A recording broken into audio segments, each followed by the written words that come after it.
Hello dear students, welcome back all of you to the physics online class. So today we are going to discuss the new concept of the chapter Huygens wave principle, because in the previous videos I explained you the points of how the wave theory of the light has started, and there the different theories also we discussed, and that theory drawbacks also we discussed, right? Finally we came with the point that the scientist de Broglie, who have given the relation between the dual nature of the light, that means he shown that sometime the light behave as a particle, sometime as the wave, isn't it? Then after that we started the point as a wave front. What is a wave front? Wave front means it is the locus of all the points which are vibrating with the same phase.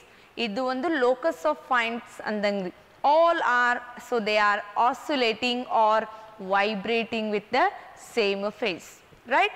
And that locus of point only called wave front, that is moving in the forward direction, right?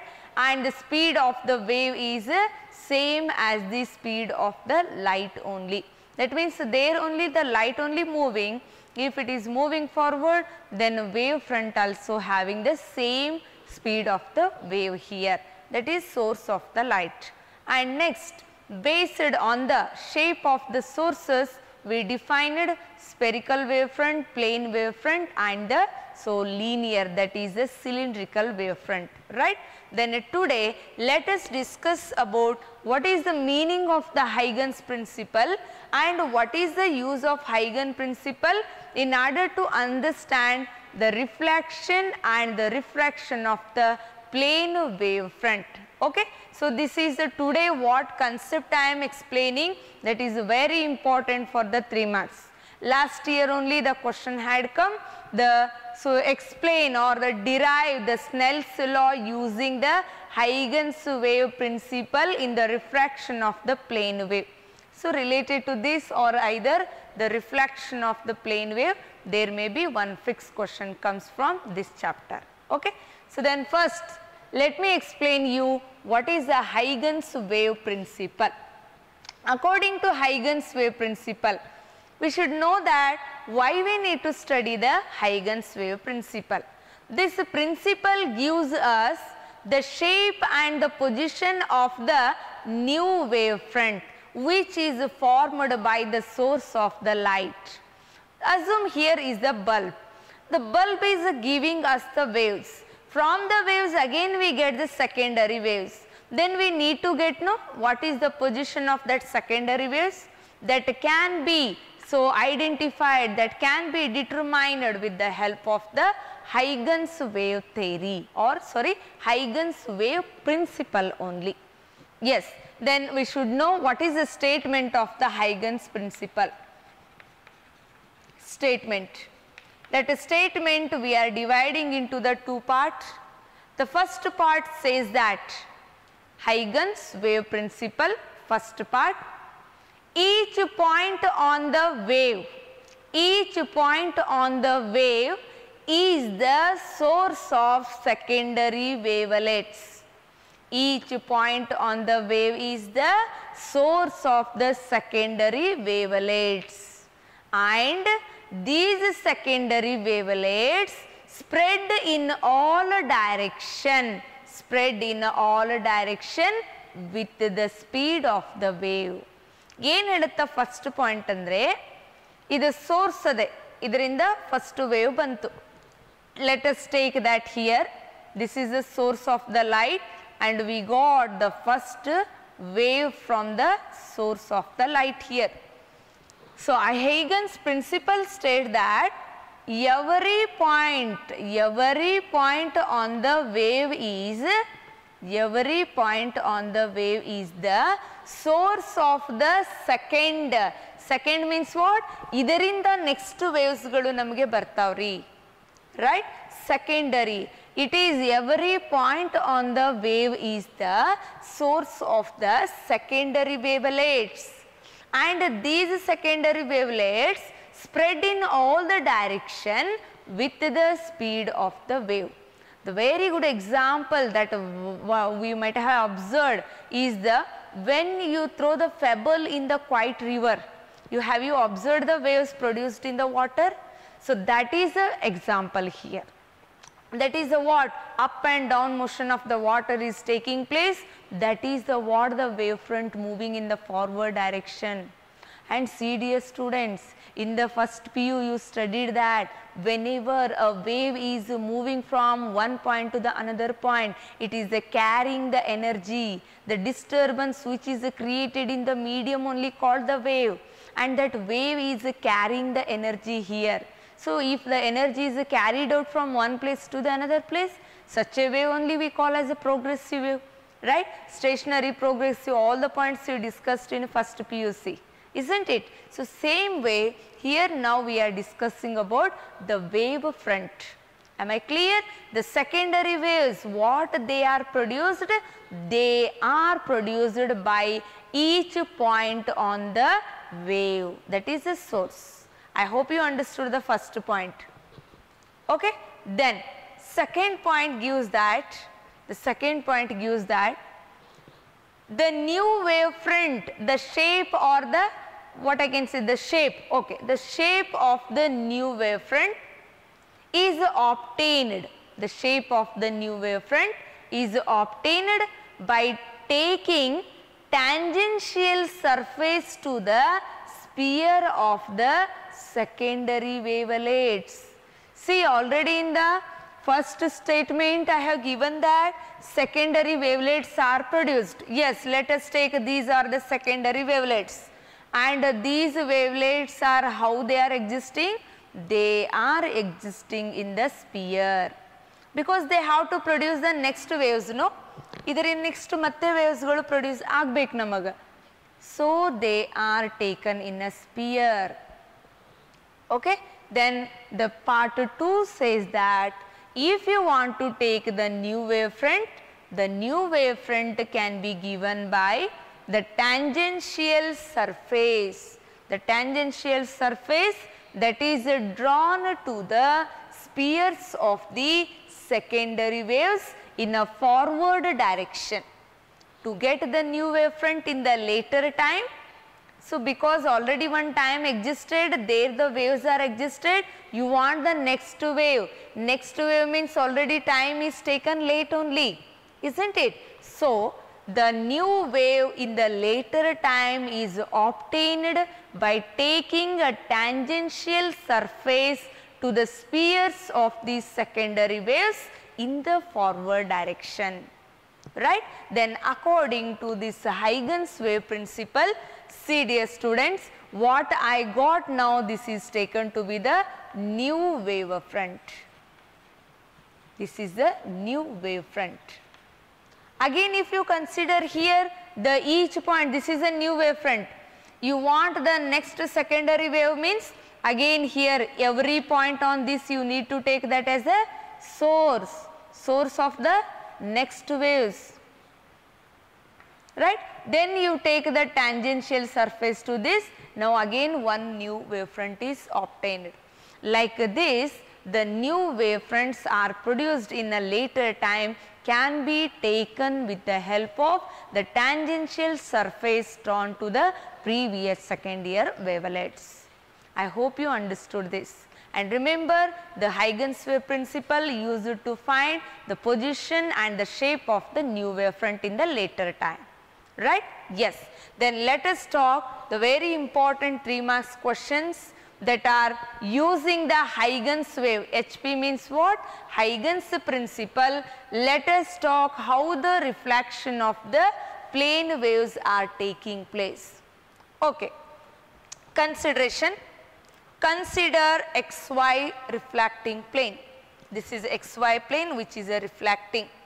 When a plane wavefront AB, what I consider here, AB is a plane wavefront incident on the surface XY, as you know it undergoes reflection. But according to Huygens wave principle, every point on the wavefront AB is the source of the secondary waves, ಅಂದರೆ ಇದರ ಮೇಲಿರುವ ಪ್ರತಿಯೊಂದು ಪಾಯಿಂಟ್ಗಳು next ವೇವ್ಸ್ಗಳನ್ನು ನಮಗೆ ಕೊಡ್ತಾವ್ರಿ, right. So then that waves that will incident here, okay, and the reflection means it is taking in one medium only.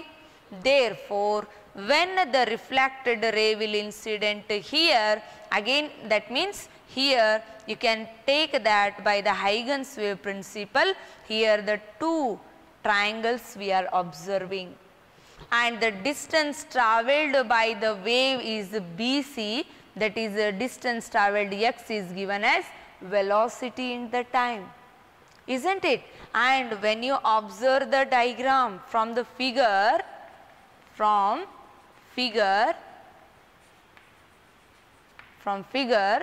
it can given that, see, if it is the normal at this point and I is the angle of incident, if this angle is I, definitely the angle D, that is BAC, is also angle. The triangle BAC is a angle of incident I. And if here is the angle of a reflection, then definitely angle CDA, angle DCA is taken to be angle of the reflection. But when you see the triangles, that is one is angle that is ABC, that is angle ABC, it is equal to angle ADC or CDA, anyone you can take, CDA. Both are having 90 degree angle. ಎರಡು triangle ನೋಡಿದಾಗ ಇಲ್ಲಿ ಎಷ್ಟು angle ಅದ ರೀ, angle B and angle D are 90 degree only, and both the triangles are having a common side, that is a common side of that is taken as a AC only. If the two triangles have the total angle that is 90 degree and have the common axis here AC, then definitely they are taken as congruent angles, that is congruent triangles. Here I consider that angle ABC and angle CDA are congruent triangles,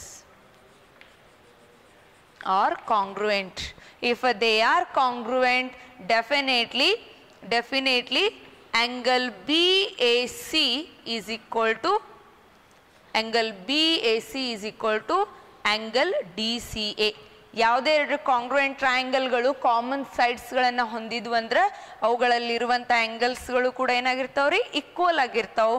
so BAC is equal to DCA, then BAC ಅಂದರೆ ಯಾವ angle ರೀ, angle of incident, then DCA means angle of reflection. That means, so this derivation explained that when a ray of the light, that is a plane wave incident on the surface, it undergoes reflection, there Huygens wave principle is applicable. Because Huygens wave, but with the help of that only I explained how the secondary waves will incident and they undergoes the reflection, and that only we derived here the angle of incident is equal to angle of reflection. Am I clear, dear students? Yes. So this is how the reflection taking place. Then let us move to the second derivation. This is a very important derivation, right? This is talking about the refraction of the light. What do you mean by refraction? When a ray of the light enters from one medium to the another medium, it changes the direction. So that change in the direction only we call as the refraction of the light. But remember, when the light entering from one medium to the another medium, there is a change in the speed of the light, isn't it? So therefore, for this also again we are considering the same thing. There is XY refracting surface. When a plane wavefront AB,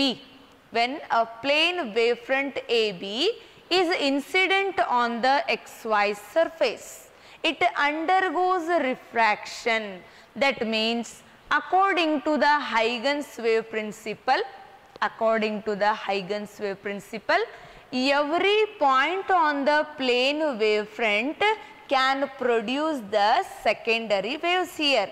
That secondary waves will come and hit to the another point on the surface.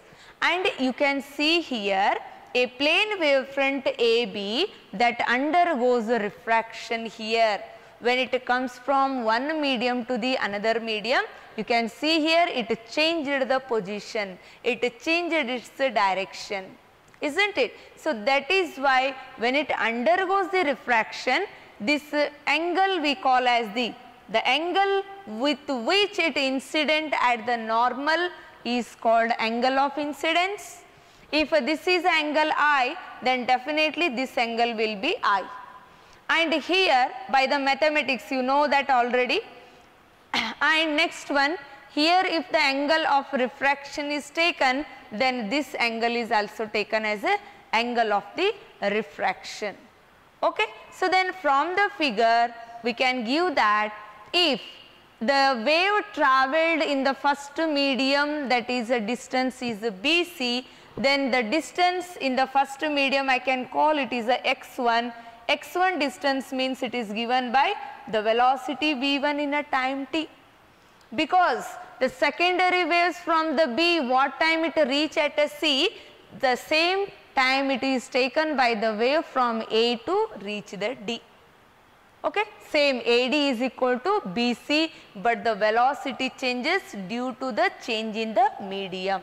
That is why I have written here BC is equal to V1t, because in the first medium velocity is changed and in the second medium also velocity is different.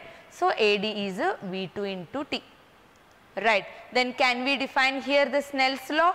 Because we are proving that Snell's law is valid in the case of using the Huygens wave principle by the refraction of the plane waves. Right. What the Snell's law says? Snell's law says that sine of the angle of incidence to the sine of angle of refraction is equal to constant. Right. Means we are going to prove this with the help of the Huygens wave principle. Right. Then from the figure, what I will take now?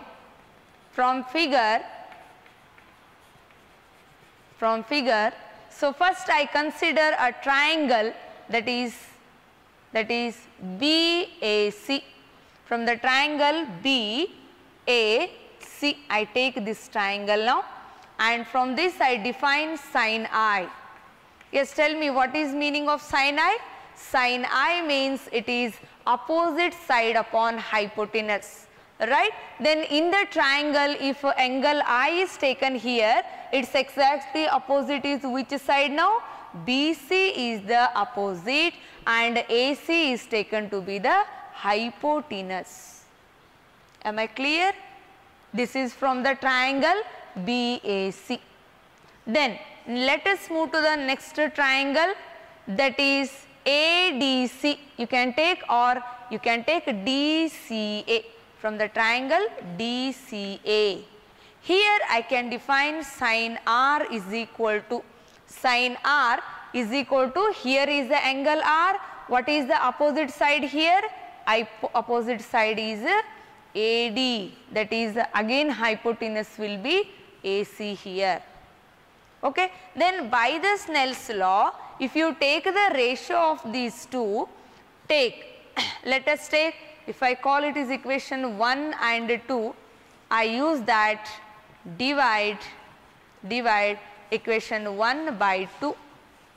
Then it comes sine I by sine R. This is equal to sine I is BC upon AC whole divided by sine R means it is AD upon AC. This AC get cancelled, then it comes BC upon AD. And already we know that BC means it is V1T. I can write here 10. V1T upon V2 by T. So then again, right, here V1 T upon V2 T will be taken, T will get cancelled, then what are the remaining terms here? Only sin I by sin R is equal to V1 upon V2, and you know that V1 is the velocity of the light in the first medium to the velocity of the light in the second medium. When you take the ratio of the velocity, then the term become constant only. So finally we proved that, hence the Snell's law is verified with the help of, see again we proved sin I by sin R is equal to constant. Here also sin I by sin R equal to V1 by V2. This V1 by V2 is nothing but the constant. Sometimes it is called the refractive index of the medium 2 with respect to the medium 1, isn't it? So finally, so we have derived the Snell's law with the help of the Huygens principle for the refraction of the plane waves.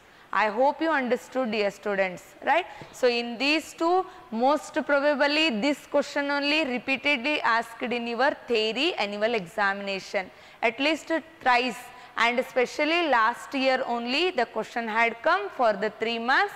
Derive the expression for the Snell's law for the refraction of plane waves using Huygens wave principle, right? So briefly, first you compulsorily you have to draw the diagram, 1 mark is allotted for that only, next 1 mark for the, so these steps whichever consideration and the first step you will write, and finally showing that sin I by sin R is equal to constant, you carry the last 3 marks. Okay. So I hope you understood all the points which I covered today, and here Huygens wave principle and the uses of the Huygens wave principle is important. So later we move to the next point. So I hope you understood. Any queries you can ask me. Thank you for watching the video.